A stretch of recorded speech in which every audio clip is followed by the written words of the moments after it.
Hi there. This is going to be a response video because I find it easier than writing. Um, and keeps my mouth occupied. So I'm going to read off this person's comment on one of my videos that was the adoption, pain, loss, corruption, etc. One of the first ones with the most views, and it was a couple years ago. So to Teresa Ostertag, the video you highlighted today was, or commented on today, is a couple years old. And some of the things you've talked about, I think I've covered in some of my other videos, but I'll cover it directly because I like what you had to say. This is Teresa Ostertag's comment. I both agree and disagree with some of the points made as an adoptee and someone who has adopted. I know that your story is uniquely your own, as each of ours is, but the statistics that you state are not based on the fact that the child has been adopted so much as the child has experienced trauma. You're right in that all adoptions come with grief and loss and trauma. Ideally, every child stays with their birth family, but sometimes that just isn't possible or best. And I think to ignore that is to leave a lot of things that need to come to the table behind. To ignore the fact that few mothers would ever even consider this route without some larger cause in their life is not even mentioned. So my question is, what is your ideal preferred solution to such a scenario that the child who can't be cared for would languish in the care of the state or be abused or neglected by a family who is not equipped to care for them? While I agree that adoption has been rainbow coded and should never be a first choice, that it can be a beautiful second option and that healing can happen on all sides. I just hope that others realize that it's not just a negative thing, but it is hard and requires work on both the part of the adoptee and the adopter to help the child and family heal from their trauma. I work daily to help my child deal with his loss, and I know that he would not have been safe staying with his birth mother. He is loved and has a future ahead of him should he choose to reach for it. Well, Teresa, I mean, I think you're covering some of the obvious. Okay, so that being said, oops. So that being said, what is obvious about what you're saying here? Well,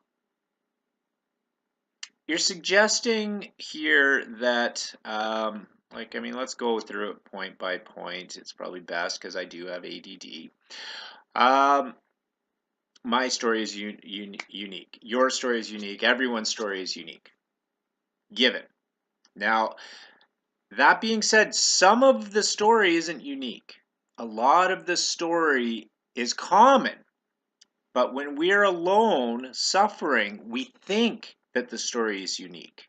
Okay, so that's a big problem because a lot of the story leaves you separated from the average person, and it doesn't let you know that as a community of adoptees that you're suffering some things that all the other adoptees or a lot of the other adoptees are also suffering with.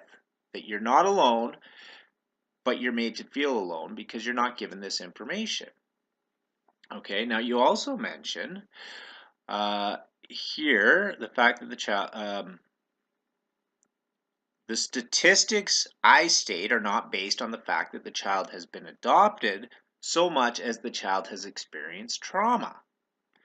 Then you go on to say, you are right in that all adoptions come with grief and loss and trauma. All right, so to address that, you're basically making my argument for me. So every adoption comes with that grief, loss, and trauma. The trauma is right at the very start of your life. Okay, so when the common lay person, anyone, adventuring into PTSD or CPTSD is going to discover that the idea is to get the person to come back to a place before the trauma and try to do a reset, is my understanding. And I take this stuff in as quick as I possibly can. I'm not looking to pass any psychology tests. I'm not looking to, give someone an education in psychology. I'm trying to use psychology to help my own self. Um, and I'm simply pointing out problems and scenarios to do with adoption and psychology as we progress, as I progress. So that being said, what is worse than adoption trauma? It happens immediately upon entering the world. You're separated from the mother. Generally speaking, the adoption we're talking about and I'm talking about, which is a baby scoop by the state to grab up these babies from single moms. Okay, that's the adoption I'm really focusing on here. So, Teresa, to get back to what you're kind of getting into here. So, again, the trauma applies to the adoptees. You're losing your family. Okay? What's beautiful about that? Can the story go on and have a happy ending? Sure, maybe. But there's a lot of really sad, unfortunate endings as well that we're well aware of, and statistics will back me up on that. So again, I'm not trying to debate you here. You're an adoptee, and you've adopted a child. You talk later on about ideal situations. Well, as an adoptee, hopefully you have some extra empathy there for that child. And that's a more ideal situation. I mean, if someone had to adopt a child, well, adoptees are quite empathetic. But that being said, we are also saddled with a plethora of CPTSD, where all sorts of other situations that the adoptee is saddled with. So, I don't really know your story, Teresa. I don't know how far along the garden path you've gone. I don't know. I don't know if you've met your birth family. I don't know if you've gone through some of these additional steps that adoptees do go through.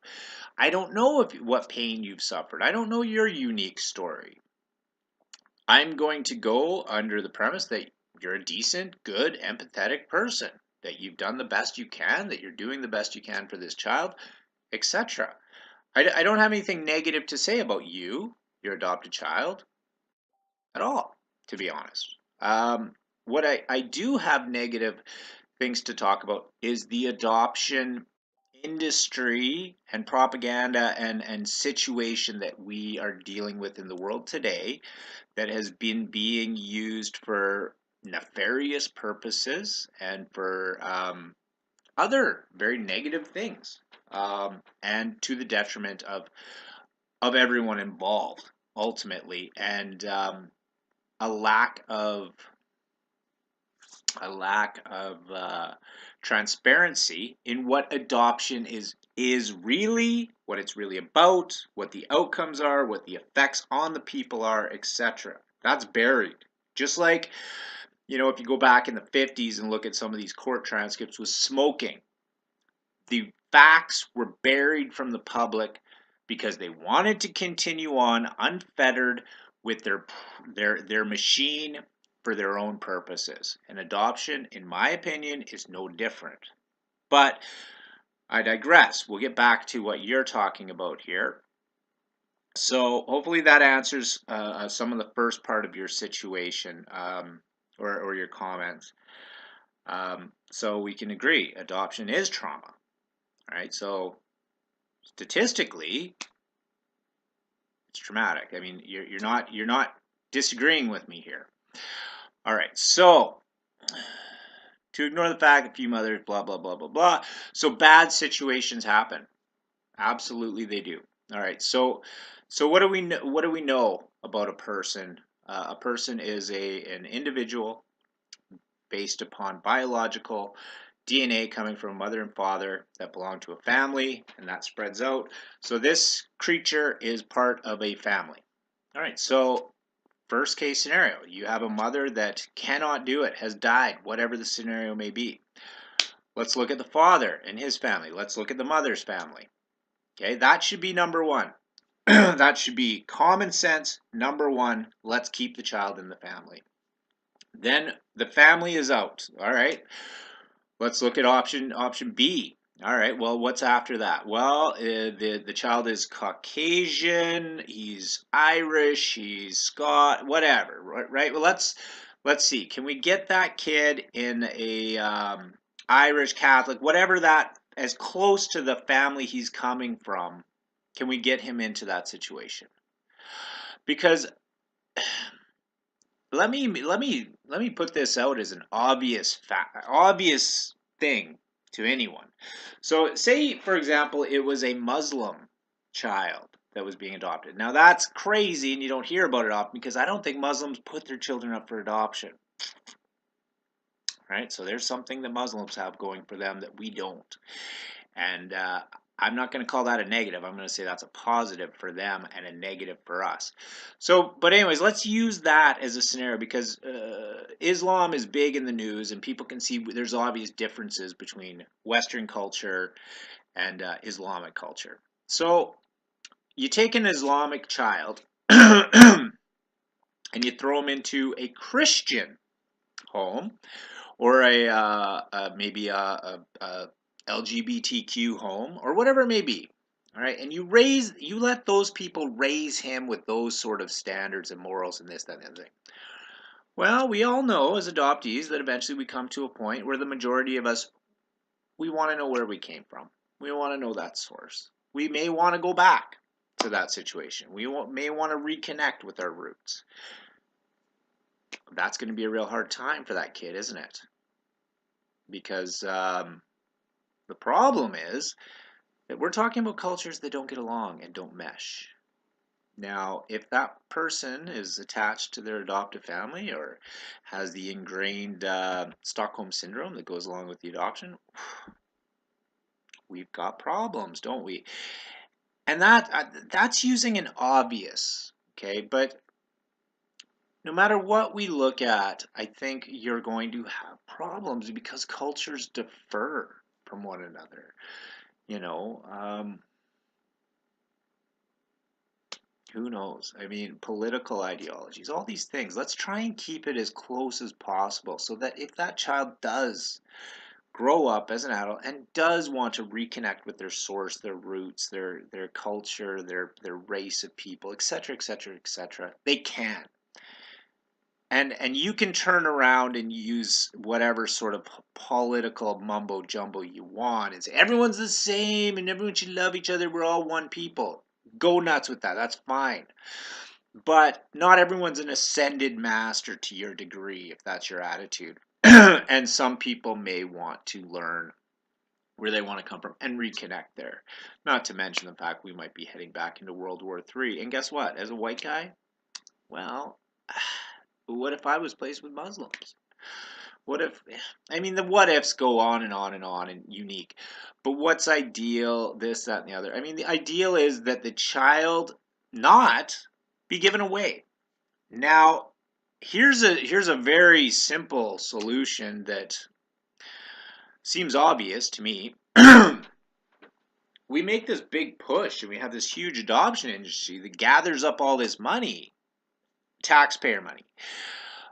Why do we not have a big push to try and keep families together and provide counseling for young mothers and fathers and to support them in trying to become a family instead of separating that family?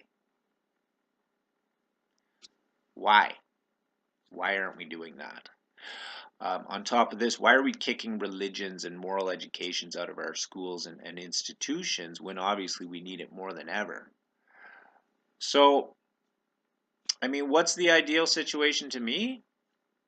To get ourselves back into situations where building ourselves up, becoming a community again, becoming family units again, etc., etc. Being proud of our cultures, you know, bringing forth the best in our cultures to the world. That's not happening. So, anyways, let me get back to the comments here. Um,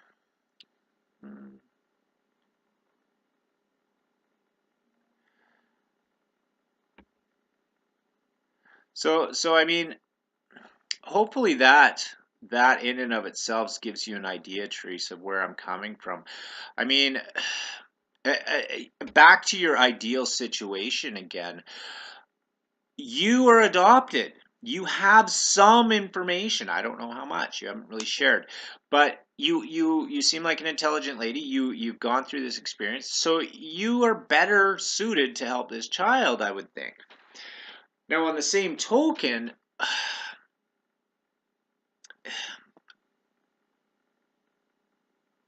we are given false information about adoption.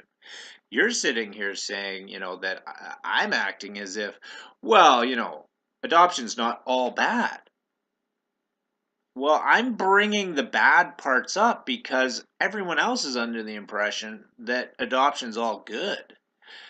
And that's not at all even close. And no matter what you want to say about adoption, no matter what you want to think about adoption, it does not start in any sort of good way at all. Okay, there's no real good story when when someone is removed from their entire family. That's not a good story. It doesn't matter, even if the family is absolutely horrible. That's not a good story either. This person came from an absolutely horrible family. That's not good. There's no good that is involved in adoption. So let's not kid ourselves and try and make it out like there's something there. Because what it draws is here's the real negatives. Women ditching their kids and being told that they're selfless individuals for doing so. So you were a slut, you went and got raped, or you went and got you slutted it up, or you made a mistake, or you slept with the wrong guy, or whatever it was. Again, not a good scenario if we're now coming to adoption. Okay, um, and what's the other scenario? That the adopted parent. Oh, wow. Well, who could say anything bad about a person who took a poor, gross adoptee in, a stray, took them into their home as a selfless person just to be an altruistic person? So there's the good that we're led to believe. But what's the real truth? You know, I mean, someone was like some force was denying these people children, and possibly for a good reason. Okay, and if their insides were bad, probably due to environment and food or disease or whatever it is, why do you want to give a kid to these people? If they're so polluted, their bodies, that they can't have their own child, why would you want to give a child to them? Obviously, you're going to pollute them, right? And then there's the other obvious one. Why are you giving kids to all these smokers and drinkers? You know, why? Because there's such a desperate need for children to be taken in. Foster kids, maybe, but at the end of the day, there's nothing good. There can be individual stories of people overcoming these horrible fairy tales, right? Because fairy tales always start out with shit. But unfortunately, for the majority of adoptees, they don't have a happy ending. These aren't Cinderella tales endings. They're Cinderella startings quite often. So, Teresa, I don't know if that answered all your questions, but ultimately, yeah, we should be more like Islam, and adoption shouldn't be a thing that we even consider. Giving away your family isn't isn't normal. And somehow the powers that be have convinced you that it is normal and it is good, and you can get in on some sort of good do-gooding thing, hands-on do-gooding. But until people understand the psychology behind it and the trauma that is faced by these babies, for the sake of what? Because we don't want to take the time to help young couples stay together, or help families be more functional, or help people be better people. Because we don't want to, admit that maybe we need a higher power of some kind, or we need, help, or we need more education, or we as people here, we don't have what it takes to be bringing anyone else into this world. Because as a whole, we can look outside our windows and in just about any country we're in, and we can see the effects of what we're doing, what our greed, what our ineptitude, what our ignorance is bringing upon us. So, I mean, even at the end of the day, is birth a happy story? Well, I think for those who open their eyes to see the world they're living in a little bit more clearly, that maybe that isn't the happiest story either. Sad that I have to say that. Um, but turn on your television if you want to. Um, we're in a crunch time, and I think a lot more people are waking up, which is good. Um, but for things to get better, we have to accept that there's a problem with the way things are. And I think it's pretty easy to see we have some big problems to overcome. So, Teresa, I wish you all the best with you and your child, your adopted child. And please, it's always up to you to be completely different than the majority and the statistics I'm talking about here. And anyone who can get outside that and have the fairy tale ending, please, all the power to you. And when you do overcome these obstacles, come back to the channel and talk to some of these problems that we face and tell us how you overcame them. Because that's what this is about. People helping people. And I want to hear how you're doing that. Thanks.